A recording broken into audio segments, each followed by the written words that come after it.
સારું કામ કરીશ. ભગવાન કે તથાસ્તુ. પછી સંપત્તિ આવે ને એટલે રોકાઈ જાય. રોહિદાસ ચમારને રાજાએ ભજન સાંભળીને રાજી થઈ ગયા ને, એટલે સભામાં બોલાવ્યા કે ભજન તો તમે બહુ સરસ ગાવ છો, કે સવારમાં મારી આંખ ખુલે છે ને ભજન સાંભળવા મળે પ્રભુના રાગમાં, મોજમાં. રાજી થઈ ગયા. ખોબો ભરી હોનાવર આપ્યા. પેલા તો પાકીટ તો હતા નહીં, કોથળીમાં નાખ્યા, દોરી ખેંચીને કમરે ધોતિયું પહેરેલું, કમરે ખોહી દીધું. ખોબો ભરે હોનામર હોય એટલે એક હોનામર ન જોયો હોય ને આવે એટલે રોહિદાસ ગયા. હવે એને ચામડા રંગવાનું કામ. તે બહાર આવી, કોથળો નાખીને બેહે એટલે ઓલી કોથળાની હેઠે મેલે. હોનાની કોથળી કઈ ઘરમાં તેજુરી બેજુરી તો હતી નહીં, મૂકે ક્યાં? ન્યા મૂકે. વળી પાછા ત્યાંથી ઉપાડી અને ઘરમાં જાય એટલે ત્યાંથી કોથળી હેઠેથી કાઢે, ઘેરે જાય, ત્યાં પેલું કોથળો પાથરો હોય ત્યાં હેઠે મૂકે. અઠવાડિયા સુધી અહીંયા મૂકે ને અહીંયા મૂકે ને આને હાંસવે ને અહીંયા હાંસવે. રાતે હુવે તો ઓછી કઈ છે મેલે, ક્યાંક તો હાંસવું ને. અઠવાડિયા સુધી ભજન બંધ થઈ ગયા. એ ઓલા હોનામાં નવરા ન થાય.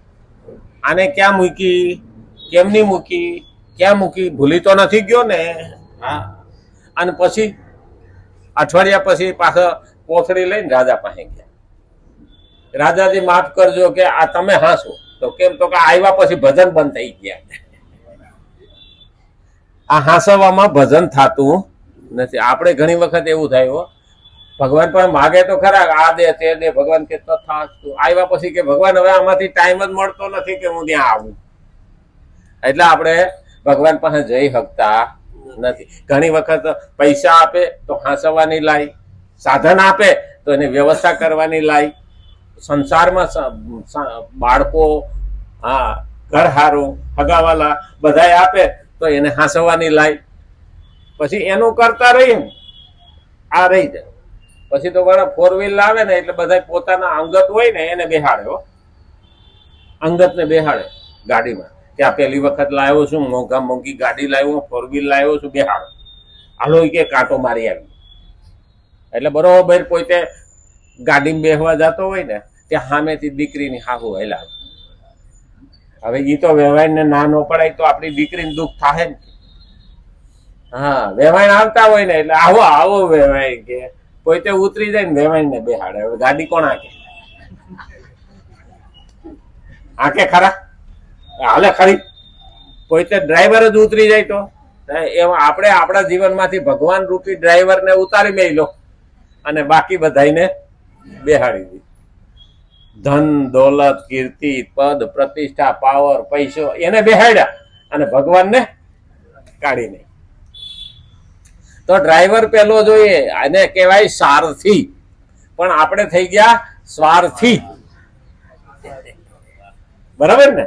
કારણ કે એને સારથી કહેવાય. આજના જમાનામાં ડ્રાઈવર કહેવાય. પણ ભગવાને કૃષ્ણ અર્જુનના સારથી હતા એટલે ડ્રાઈવર હતા, રથ હાંકવા વાળા. તો જો સારથી હારો હોય ને તો જીતાડે ખરો, જીવાડે પણ ખરો અને આગળ લઈ જાય પણ ખરો. આ ત્રણ ગુણ એનામાં હોય. જીતાડે ખરો, જીવાડે ખરો અને આગળ લઈ જવાનો હોય. આ ઉધમપુરમાં, કાશ્મીરમાં પેલો ડ્રાઈવર એક સેજ ભૂલ કરી ખાઈમાં ગયો, 25-30 મોત થઈ ગયા નહીં? હા, હે 27 જણા મરી ગયા. આવું થાય. 60 જણાનું જીવન એક માણાના હાથમાં જે ડ્રાઈવર હાંકતો હોય તો એને તો પેલા હાંસવો જોઈએ. એને પાછું ઝાઝુ ખવડાવાય નહીં, નહીં ઝોંકું ખાય તો આપણે વયા જાય કાયમ માટે. અને એને પાછું જાગવાય બહુ ન દેવાય, એ ધ્યાન રાખવું પડે. ડ્રાઈવરનું આ મહત્વનો મુદ્દો છે ને. પાછું દારૂ તો પીવા જ ન દેવાય. જો ભૂલથી પીએ એવો તો આપણને પાઈ દઈએ, ઠેકાણે કરી દઈએ, બેભાન કરી નાખે. એટલે આ બહુ મહત્વનું. મારા જીવનમાં સારથી ડ્રાઈવર કોને રાખવું, સારથી કોને બનાવવો, સ્વાર્થી ન બનતા સારથી બનાવવાની કોશિશ કરવી. તો ભગવાન જ હોવો જોઈએ, બાકી નહીં. અને જે વસ્તુ પોતાની નથી તેને પોતાની માનવાથી અને તેની પ્રાપ્તિને માટે કર્મ કરવાથી બંધન જરૂર થાય છે. પોતાની નથી ને પોતાને માનવાથી એનું બંધન જરૂર થાય.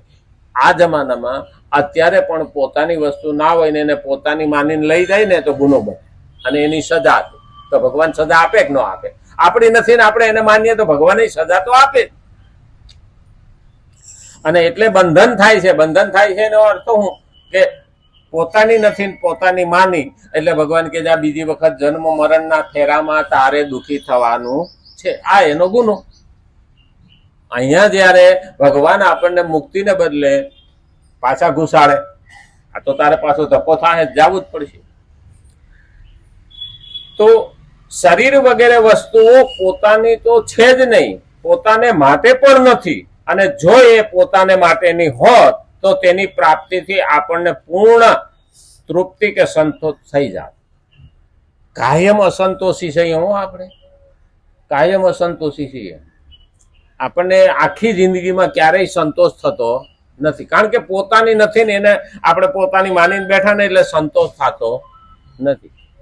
પછી આપણે શું છે, સંતોષ મેળવવા સંતોષીમાને ભજતા. હા, સંતોષીમાની બહુ પૂજા કરે. સંતોષીમાનો અર્થ શું થયા?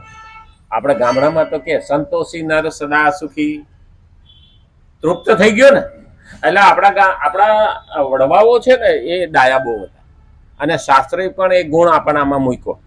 શાસ્ત્રે પણ આપણને કહ્યું છે કે માણસને કોઈ દિવસ સંતોષ થવાનો નથી ને સંતોષ થાય નહીં તો ના પાડવાનો નથી, અને ના પાડે નહીં તો કરેલું સફળ થાય નહીં. એટલે કે સંતોષ લોકોને આપવા માટે શું કરવું?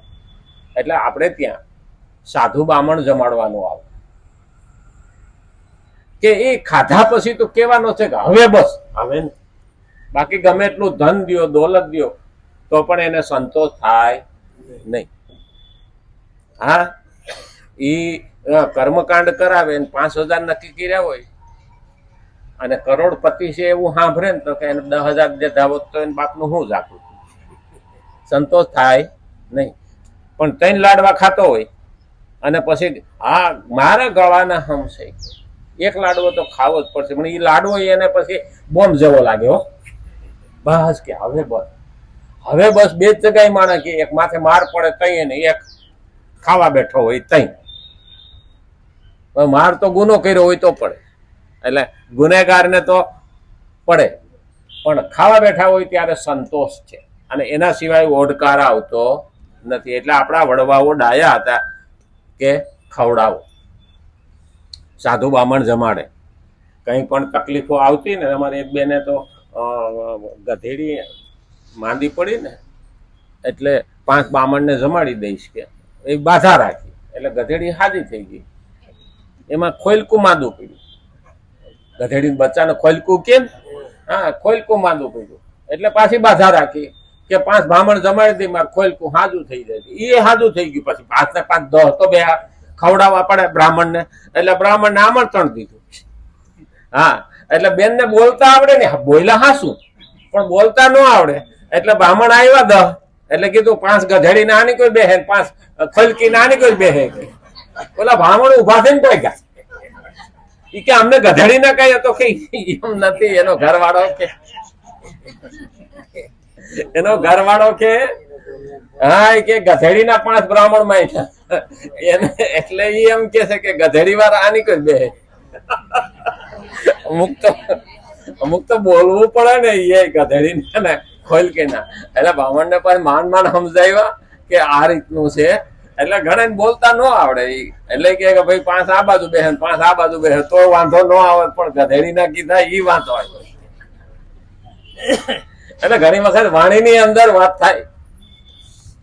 અને એટલે પોતાને માટેની પણ નથી વસ્તુઓ, પોતાની છે જ નહીં. આ કોઈ વસ્તુઓ આપણી નથી અને પોતાના માટે પણ નથી.